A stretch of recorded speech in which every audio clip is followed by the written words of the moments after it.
For over 2 years, Grantland.com has served as an innovative news source for sports and pop culture.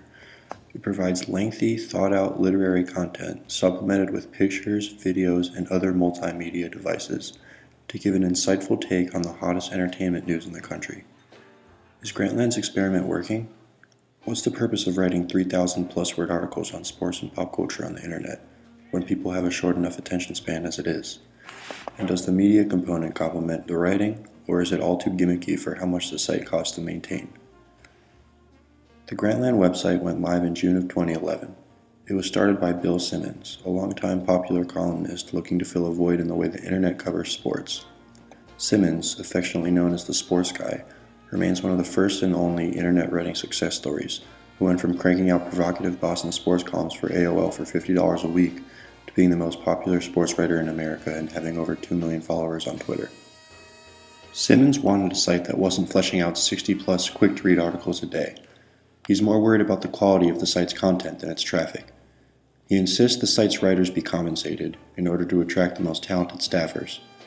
Simmons has brought in household names, including Malcolm Gladwell and Chuck Klosterman, to regularly contribute pieces. Today, Simmons serves as a premier columnist as well as editor-in-chief of Grantland. The site is powered by ESPN as well as a handful of sponsors, including Subway. It was named after popular sports writer Grantland Rice and aims to bring online sports and pop culture journalism an added amount of creativity. Articles are well thought out and meticulously researched before published, and they can sometimes run longer than 6,000 words. The publication has more of a print magazine feel than a conventional website does, but it does employ some multimedia techniques that provide an added dimension to the content. Articles regularly have GIFs, YouTube videos, athlete or celebrity tweets, and other pictures embedded in between paragraphs. Simmons loves incorporating popular songs and movie scenes into his columns, and the site also has links to his podcast and YouTube channel, an additional medium he likes to use to talk about sports.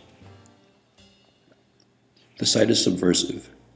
It takes talented, accomplished writers, many of which used to write for law journals and major print news publications, and gives them the space to do things like dissect LeBron James' shot selection, figure out why Bill Belichick decided to go for it on 4th and long, and analyze a Kanye West interview about leather jogging pants, topics conventionally thought of as non-intellectual and irrelevant.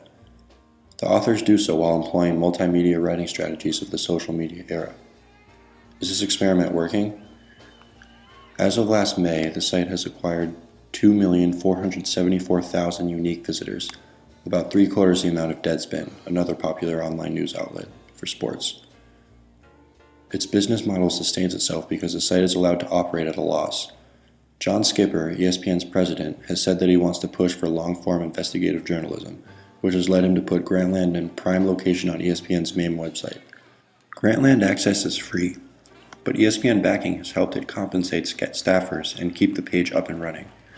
Grantland's long-form content does work for the internet, so long as someone is subsidizing it. Writers can't consistently publish the type of things Grantland's asking them to for free. The question then becomes about the identity Grantland is hoping to carve out for itself.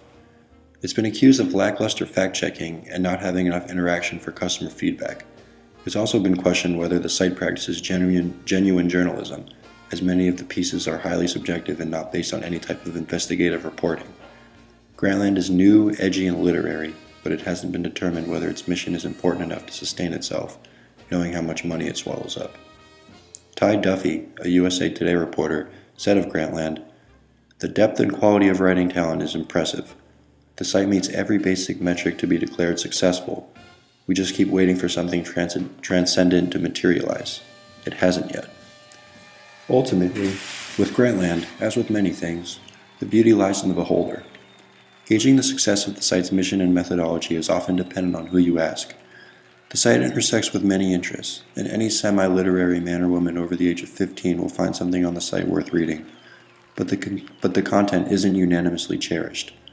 Some people think it's all fluff, and a poor man's New Yorker of sorts that fails to address stories that really matter.